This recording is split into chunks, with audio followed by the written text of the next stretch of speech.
Hey Liz, how you doing? Hello, thanks for having me. This is very exciting. It is very exciting. I'm really looking forward to you being here actually. Um, have you had a good week? I have, yes, like a really nice balance of lots of exciting things. I've done a couple of in-person gigs this week, and also, yeah, a bit of balance. I love my yoga, so I've been to my yoga classes, and yeah, it's been a good week. What about you? Yeah, I'm not a yoga person, but I am. It kind of makes me feel a bit seasick, does yoga? I don't know why, Ah. but I do Pilates. So I've done Pilates for years, and I figured you're either one or the other. I don't know. What do you think? Anybody's both? No, because I would say I was yoga and not Pilates, and most people. Do you not think it's the kind of the mindfulness bit, and you feel like if you're not doing strong enough exercises, then you're not doing it right? What do you mean with yoga? No, with Pilates, Oh, like, with well, yeah, Pilates. with the so Pilates has got a very structured set of Mm. very core based things, hasn't it? Yeah, yeah, but then yoga does as well, doesn't it? Less core. That's why I like it. Well, sorry, as in let's focus on your core. Is that what you're talking about? As in your core, your stomach? Yeah, Yeah, yeah, it does do a lot of that. It's just strength based. I think it's Pilates, yeah, but I do yeah. do I like it? I'm going to ask myself a Oh. question now. Do I like it? I think I like the fact that it's doing me good.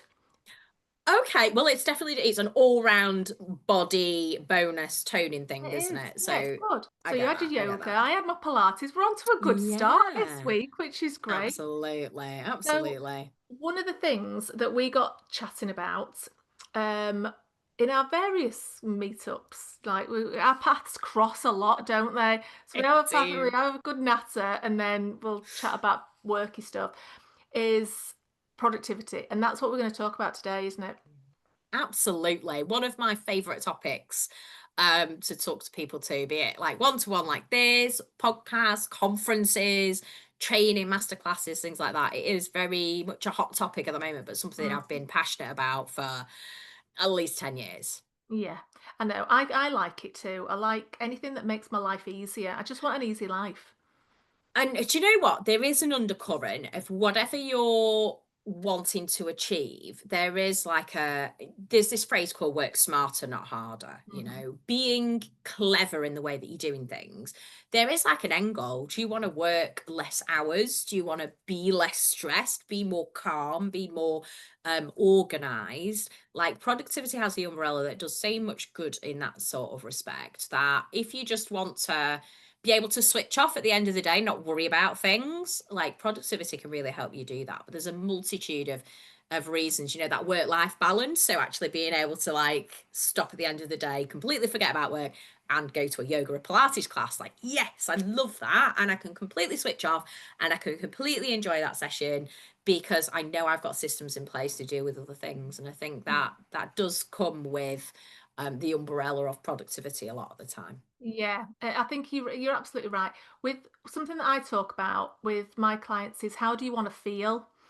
And with me, I want to feel calm. I want to feel in control, but I also want to feel like I'm achieving things as well. And that's what productivity is all about, right? You want to achieve things without the frazzled, I've got all these balls in the air and I can't have a holiday or a day off without something happening. And I think that's like the holy grail for me. I love that. And one of the questions I normally start any of my talks or masterclasses with is on a scale of 1 to 10, one being like I've got so much room for improvement, versus 10 being absolutely awesome, I'm totally on top of things.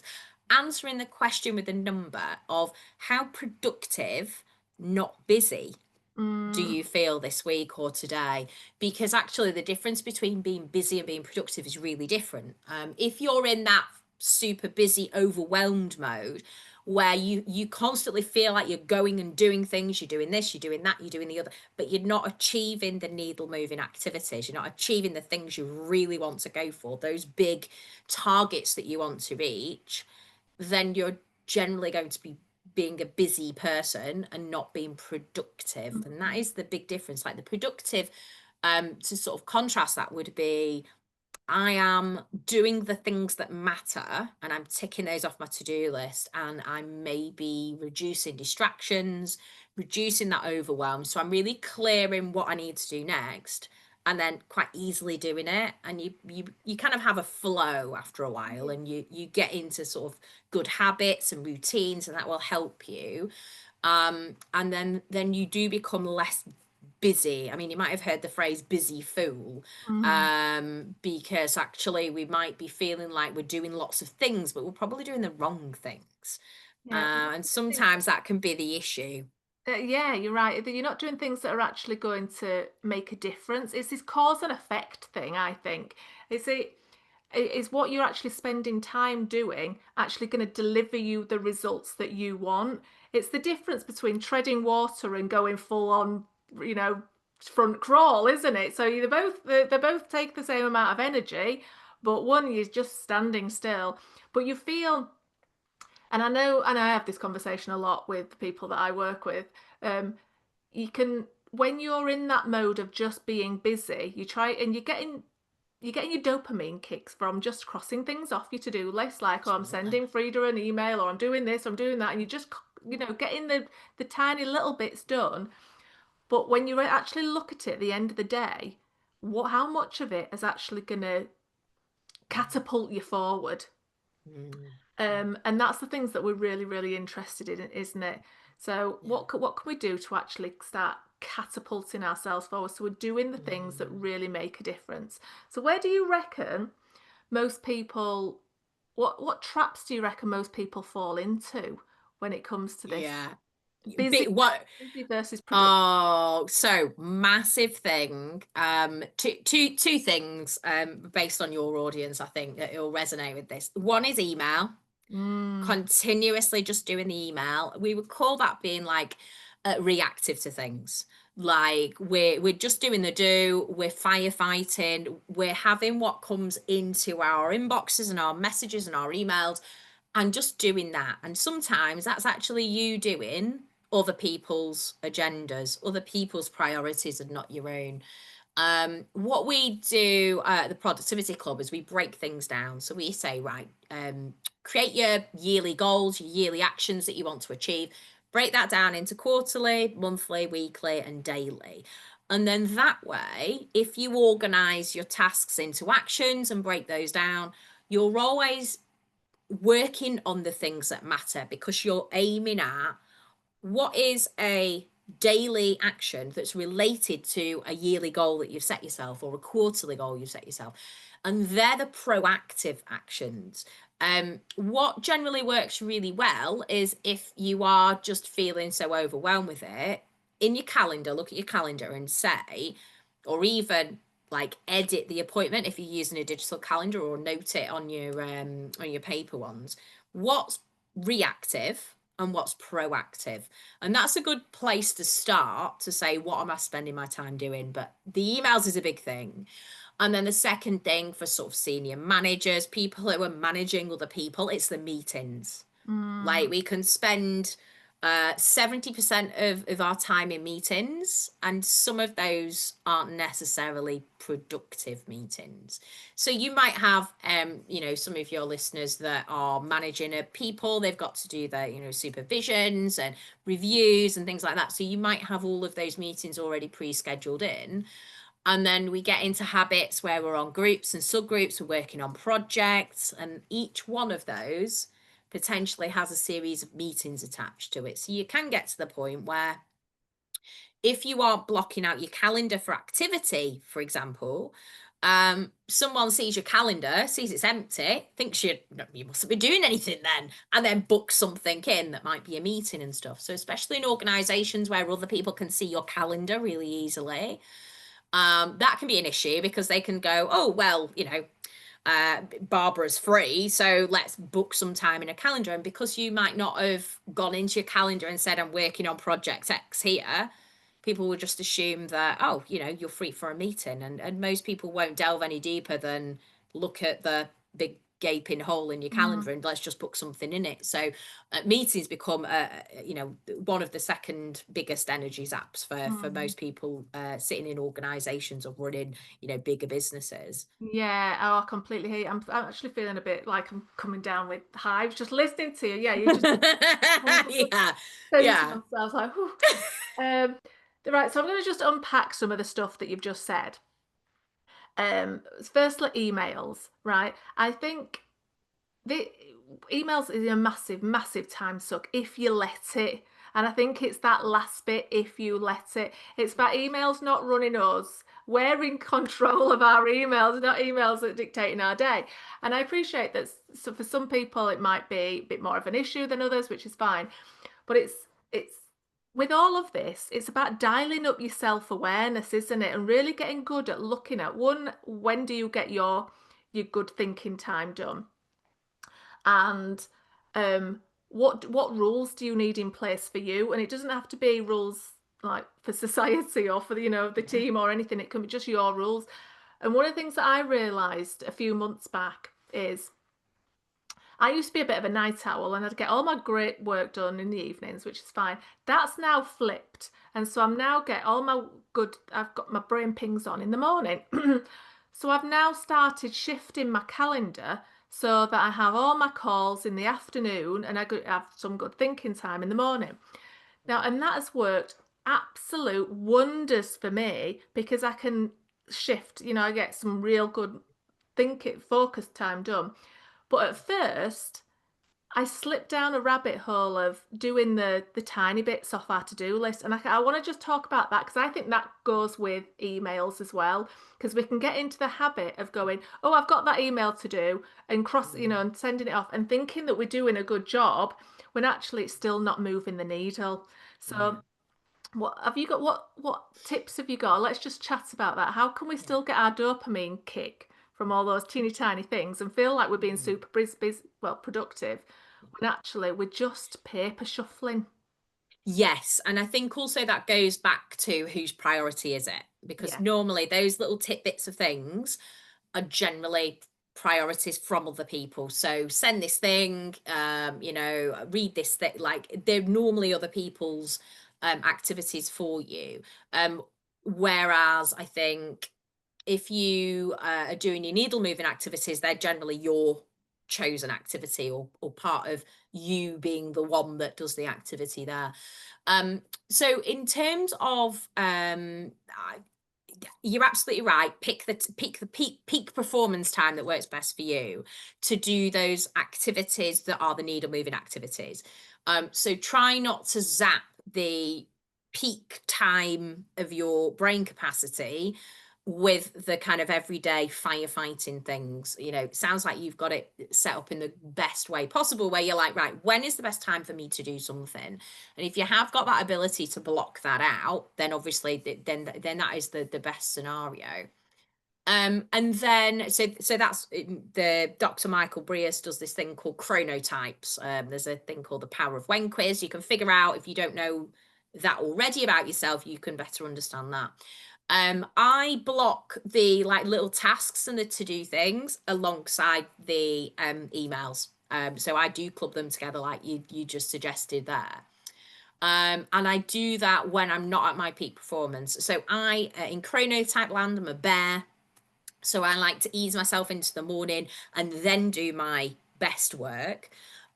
So for me, I call myself, I get my coffee, I potter, I do my emails, I do those little task things. And then I move on and I say, right, I'm having this cut off because you could be doing that all day. I where possible, close my emails down so I'm not distracted by it. I think that's a big tip for those who are sitting in their emails all day and firefighting and being super instantly responsive to an email that just happens to have come in, because that will direct your attention onto other things.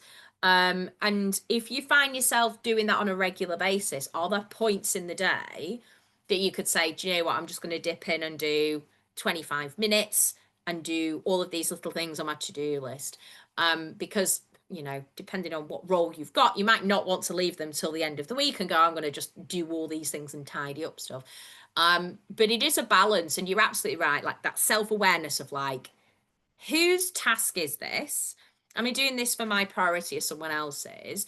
And at what time should I best do it? Is it a really low energy, low brain capacity task? When is the best time to do that? The task list works really well with this. So with people that I work with, generally their tasks will be task item, duration of how long you think it's going to take to do the task, so you can better understand, well, I've not got time to do that now, or that might fit in. And then also whether it's a high or low brain capacity task, less about the priority of the actual item, but when is best to do that. Because the research will show that if you do something at the right time for you to do that based on your brain capacity, you will better and quicker get it done. So then you can move on to other things. Yeah, yeah. I do. I've done that for years, put the time next to my task. And I Brilliant. absolutely love it because Brilliant. one, you can batch things together. So all your 10-minute, 5-minute tasks, you batch them all Oh, together. And you know what I discovered, and you'll laugh at me because you'll probably have been using it for years. The app on your phone that, where the little bean is knitting. Have you seen that? I'm gonna look. I'm gonna grab. no. Oh, I love it, and it's so. Knitting bee. I'm big on gamifying my Love day. that. Yes. Yes, I'm yes. very big on. I'm gonna just find it now, so just bear with me. What's it called? Focus something. I'll put it in the show notes. Okay. But it Brilliant. looks Yeah, like yeah. that. If you can see it on a video. And it's Oh, saying, okay. when you say focus, you can put how much time you're going to focus on. And then the little bean just starts knitting, right? And I Oh, like that. I kind of think it's a bit cute. cute. But also what it's Cute. actually doing is stopping anything else from coming through my phone from Yes. knitting now. But which is, and I like quirky little things. So, Yeah. but not just that, it's I I've set timers throughout my day as well. So if I've got Yeah. like half an hour that I really need to focus on something, I just set a timer and then I race my timer because Yeah. I have a bit of a point system going on as well. You're getting a bit of an insight into what motivates me. Love it. And I think that's it. It's taking a productivity system or tool and making it your own. Yeah. There are lots of great inventions, great productivity processes that were created by really famous people these days.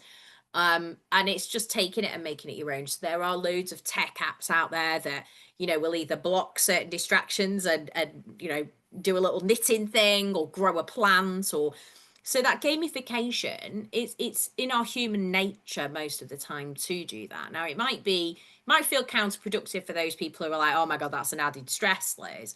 Actually, sometimes it's just like, I'm going to try and do this task in this amount of time. If you've guesstimated how long that task actually might be, you're setting yourself up with good intention. So I love using the Pomodoro technique. It's Mhm. probably one of my top suggested processes. It's a process. There's also apps that go with it. Processes created by Francis Cirillo in the 1980s, still going strong and still enables me to, most of the time do a 4-day work week and a 10 month of the year. And that works with 25-minute chunks of time, So with a let's talk 5 minute through how that break. works then. Sorry, just so 25 minutes, you set your time. Yeah. Set your timer. Close down the distractions if you can. So emails, pings, notifications. You might want to open an app on your phone as well. The traditional one was 25 minutes of focus time, 5 minute break. So if you can understand, that would be in a 30-minute chunk in your calendar. The original setup would be you do that 4 times and then you have a longer break. So if you're thinking like, right, I've got a desk day, I'm doing admin or project stuff, you could then do, let's say, like the morning chunk, 4 pomodoros, do certain things, have small breaks in between, maybe have a larger break for lunch and then do another one again. So generally I'll try and do at least 1 day a week where I'll get ahead of myself, prep, admin, project work. I'll sit at my desk and I'll pretty much do that process all day. It's gamifying it. And also if it's a larger project that's not never going to get done in 25 minutes, I can still have the break and then just go again. But the break bit is really important, because we it's almost like it refreshes our brain. We step away, it might be a computer or an activity we're doing, and that we call it intelligent breaks, like going and doing something else for 5 minutes, make a cup of coffee or stretch yourself or go and get some fresh air and then come back and then you're better refreshed. A lot of people that say, oh my God, Liz, I'm too busy to have lunch, have a coffee break, have 5 minutes, I need to just keep going. It can feel counterproductive, but actually the science and the research backs up that if you pause, you come back with a fresher brain. Yeah. And there's this sort of Cal Newport, who created this book called Deep Work and coined this process called Deep Work. He says on average, you only get 4 hours a day of solid deep work focus. Oh. So if we're plugging ourselves away after that, then really we shouldn't be expecting too much extra if we've just been focused for 4 hours. So that's where the kind of the chunks of Pomodoro time fit really nicely with some of those processes as well. Yeah, because our brain just didn't. If you think how much we expect of our brain now to be, I'm Yeah. sure there's, and maybe you've been in this situation when you've got your phone as your alarm clock. So as soon as you wake up, you're looking at your phone, and you're constantly on from the second that you get up to the second you go to bed. And we expect to be working on full pelt. And it's just not, one, it's not how our brain is naturally hardwired, is it? But two, that's a lot. That's a lot of weight that we're expecting to carry. So those 5 minute breaks, even just go get a cup of tea. Get a cup of tea, chill out for a minute, get a cup of tea and come back. Um, Yeah. I like the Pomodoro technique as well. I don't do 25 minutes, so I'll do a bit longer, so maybe 45 minutes, and then I'll have a 15-minute and then do it like that. But again, Nice. making it your own. Absolutely. And these are just things that someone else has suggested to try out. Yeah. It's a good start. Pomodoro, for like I do a load of stuff with executive assistants and they really like the 50 minutes and then the 10-minute break because actually they said like once I've got my head down, I just want to keep Yeah. going. And then on the flip side, I work with people who've like focus challenges like ADHD, bipolar, and they really like just doing 10 minutes or 15 minutes and then stopping and doing again because for them actually 10 minutes is quite a challenge to focus for that long. But it's absolutely like you're saying in terms of gamification, it's the practice as well. Once we get into habits, I now know, linking back to the emails and the sort of the smaller task conversation, I know I can do 25 minutes in the morning on my emails, 25 minutes on tasks, social media, like getting back to people, doing little tidbits of things. And then I'm like, right, I'm ready for the day now. Mm. I've had my coffee. I'd go make my other coffee in my little Pomodoro break. And then I'm like, right, 10 a.m. I'm there. I am at the most optimized Liz possible. I've probably only got a maximum of 3 and a bit hours. So, let's get down to it. And then I wax and wane towards the end of the day. So I now know if there's nothing that really needs doing, it would be actually more productive for me to just do lighter tasks and then start again tomorrow with a clear head and a more optimized, ready to work brain again. And it generally, if I do have the ability to choose what I do with my week, if I do that, I get so much more done rather than Oh, just struggling and plugging away. When actually, what would be more beneficial is going like, right, let's sack it off for the day, start again early tomorrow, and I will be so much more productive for it. And I think, it can feel counterproductive and it can feel a stress to do that. But if you just try it once and you go, oh, actually, that went this really well. Yeah, it's just about trying things on for size and experimenting with what's right for you. Something you said just made me think that so often, I mean, it's all about less is more, isn't it? Because so often I see people with a to-do list that honestly, it's a mile long. And I said, are you actually gonna get that done? Realistically, is any of that gonna get done? You'll automatically go for the easy, quick things just because you want to feel like you've done something.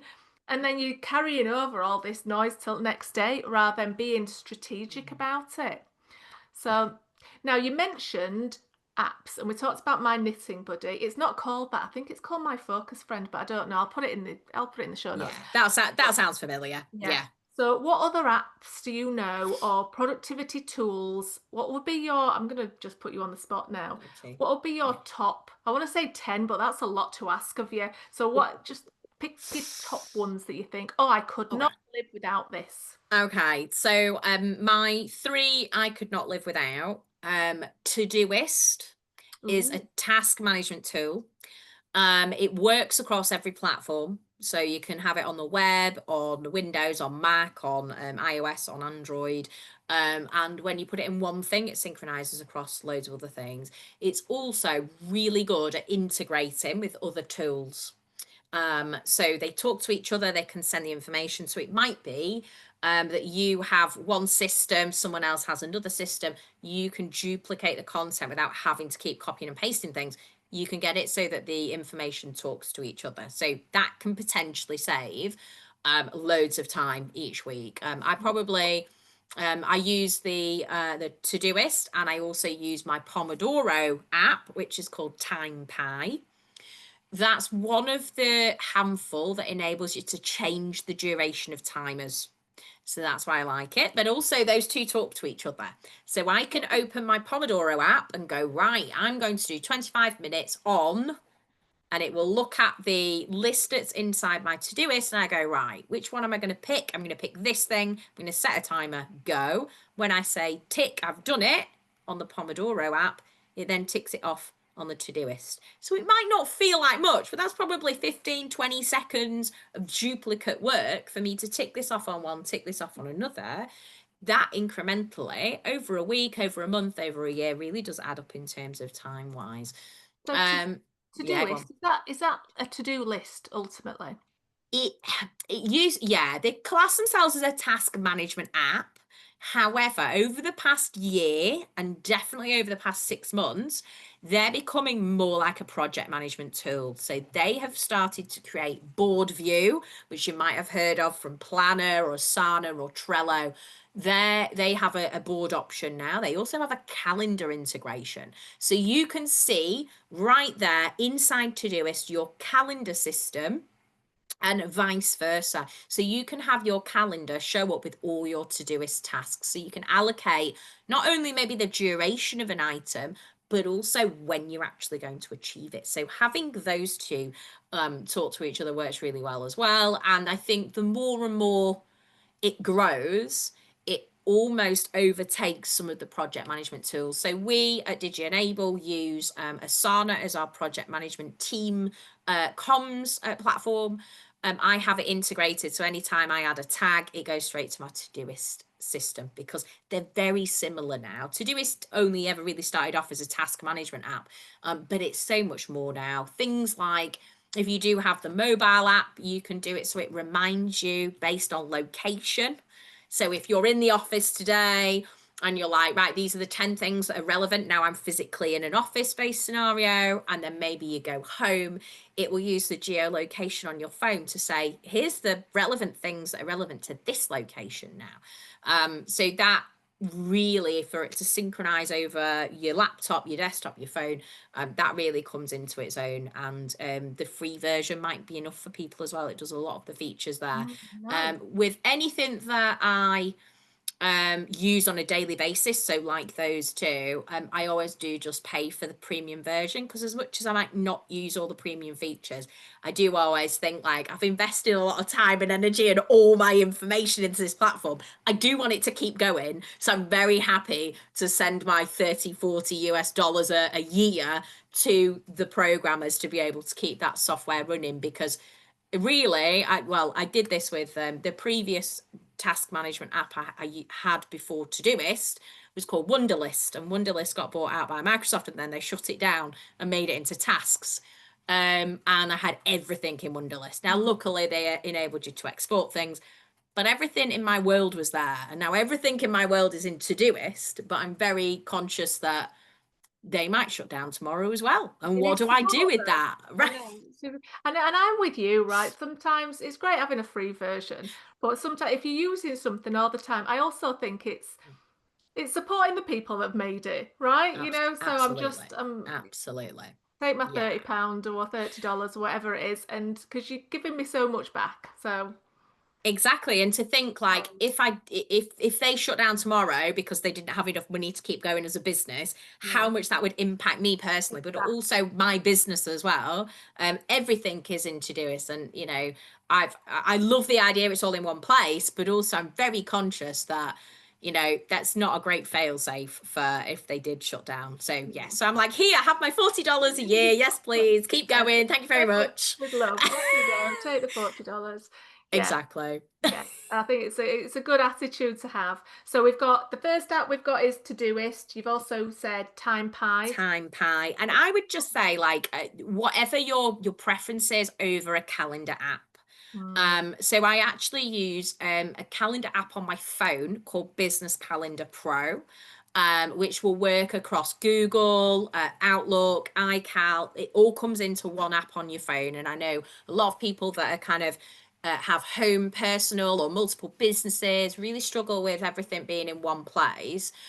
This one enables you to also group sets of calendars together. So I have like one business, two business, three business, all the different calendars, all the relevant email addresses. So I know that I can just toggle on and off sets of calendars rather than, I mean, no exaggeration, I've probably got like 36, 37 calendars in my setup. So having a calendar app that just has extra features on top of like say the Outlook or the Googles of the world really brings that into its mm. own. You can set reminders. You can add in Zoom links into a meeting or MS Team links into a meeting straight from the calendar. So again, I do pay a bit of a premium for that, but without that, I would really struggle to run my business, to be honest, and know where I'm supposed to be at any one time. It reminds me, it pops up, and it's all in one place. So that's quite a basic one, but it did take me 2 years, quite a long time ago now, but to convert from paper based into digital format of Mm, calendar. But I'd never go back to paper based now because I can yeah. just access it in every location, automate those systems, automate the meetings and the calls and things like that. And so really on the go, the app becomes the calendar of choice as well. I completely agree with you. I was paper calendar diary for forever, as we all were, right? Yeah, And yeah, yeah. and I struggled. What did I say? No, I resisted is the right word. Going over for a Ooh, bit, and then yeah, I thought I'm just going to try it. And again, it's a few years ago now. I wouldn't ever go back. I just wouldn't. I love the fact that everything's there on my phone or my tablet or on my screen. Everything's where I need it to be. And I don't have to carry anything bulky around with me, so it works. yeah, But yeah. getting good at using your diary is honestly, it's a massive game changer, isn't it? Yeah, yeah, And not just, I always say, don't just put in the meeting, put in the prep time, put in the travel time, because nothing absolutely. ever takes the time that you think it's going to take. Absolutely. And if you've got people that are they're running meetings or being in meetings a lot of the time, having as much information in those appointments as possible. So rather than just like meeting with X, using that digital box that says description, you've got loads of opportunities to put everything in there. So when I'm speaking at conferences, there'll be a meeting appointment in the calendar for the conference, the location, the logistics bit of it. Then it'll also have like what talk am I actually delivering and what did I say I was going to do? What's the blurb that's included in it? Because when you do a similar thing, slightly different for each different audience, you're like, what did I say I was going to do? You have to What's start trawling through your that? emails. And I'm like, no. So so I've got a habit where someone books something, yes, the day book gets booked in, but absolutely, I'm booking in and thinking, when's the prep? Where's the travel? Do I have to do overnight? Is that included? I also have, and this might work well if people are working with hybrid teams as well. I know Microsoft Teams are going to roll this out. There's pros and cons of that, but actually flagging up in your calendar so other people can see whether you're in the office, what Mm, location you're in, where are you going to be in the world. Also, from your point of view, looking on that, if I'm like, oh, I'm going to be in London this weekend, I can go, right, okay, any clients that I need to see in London in person? Is there anything that I need to be aware of? If someone then rings up and goes, oh, Liz, when are you next in London? I can just quickly look in my calendar, and because I've got them as all day appointments at the top, I can quickly go, oh, well, next weekend, there we go. I can easily see it rather than having to dig around. There is a massive skill. We've got a masterclass called Become a Scheduling Superstar, and lots of those elements of that are what just turns it from, sometimes you've just got someone's name in an appointment, you're like, What's going on? what we doing? It's an hour. Someone's booked into my calendar. They've not told me anything. I'm going to turn up and not really know what I've signed up to. Versus, all of that good stuff. What's the information? What's the detail? And, adding the prep work, but also, is there something you need to do post event? What's the outcomes of things? Yeah. And I think that goes hand in hand with running a really great meeting as well. Meeting skills Yeah. is a thing we've all had to change since, COVID times and everything's become more digital than it might have been previously. So it's how do you run a good meeting or asynchronous meetings if that's appropriate, especially if you're working across multiple sites, multiple, kind of time zones as well. And time zones is a big thing for calendars. Oh, so we're in the UK, people don't understand British summertime, and now we're back to GMT, and they're like, but we're different hours. I'm like, no. So that's the beauty of using a digital calendar is you're like, this is my time zone, you figure out what that is in your calendar, and we'll just make sure we're both at the same time there. Whereas, paper based, that might have been really hard to manage previously, and understanding that some parts of the world have summertime and some don't. And so If you that's don't been fun. We don't need time zone maths. We've all been there. We don't need Mm. it. It's not good for anybody. Um, Exactly. but being as organized as possible in your diary is just honestly gold. I always put it under the category of short-term pain, long-term gain. Every time I put something real detail in my diary, I know that my future self is going to love me for it. I'm Yes. not going to have to faff around looking or trying to remember or anything. Yeah. I've got it sorted. You Yeah. do feel like a bit of a, you use the word superstar. You just feel on fire, don't you? I am like owning my day. I am on top of it. I know exactly what I'm doing. Yeah, and I also think you'd learn from Oh, your yes. maybe your not best experiences. Um, There's a networking event that we're members of. It moves around. It goes to two or three different locations each month. Um, at least once, pretty much most of the members have gone to the wrong venue. And you only do that once. And then in future, you're like, I'm going to make sure that the right place is in my calendar so I don't spend an hour round trip going to the wrong place. You do that once, you learn you from it, don't. you don't do it again. And I think the Yeah. calendar, if you have everything in your calendar, and I think it goes to that balance of where we started the conversation as well, like the work stuff and also the personal. Like if it's not in my calendar, it doesn't happen. So it does have to be like the personal appointments, the lunch breaks, because I know a lot of people will run through the lunch break if it's not in the calendar because someone will jump over the top of it.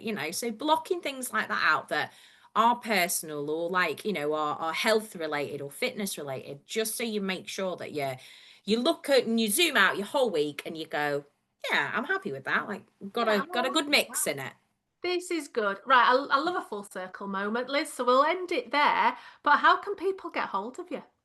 Oh, brilliant. So the best place to you can just Google Liz Hardwick and it'll come up on all the social media platforms and search engines, but the favorite place I like to hang out at the moment is productivityclub.co.uk, and you can find all the extra information, resources and lots of other productivity good stuff on there as well. Brill. I will put all of that in the show notes. Oh, Thank you very Liz, it's much. been ace. I just Thank you so like much. talking systems and yeah, I can really Love geek out it. on this stuff, which is Love it. amazing. Hope Love it. you found this useful. If there's any questions or anything, I'm sure you can reach out to myself or Liz. But thank you so much for hanging out with us. I will see you soon. Thank you.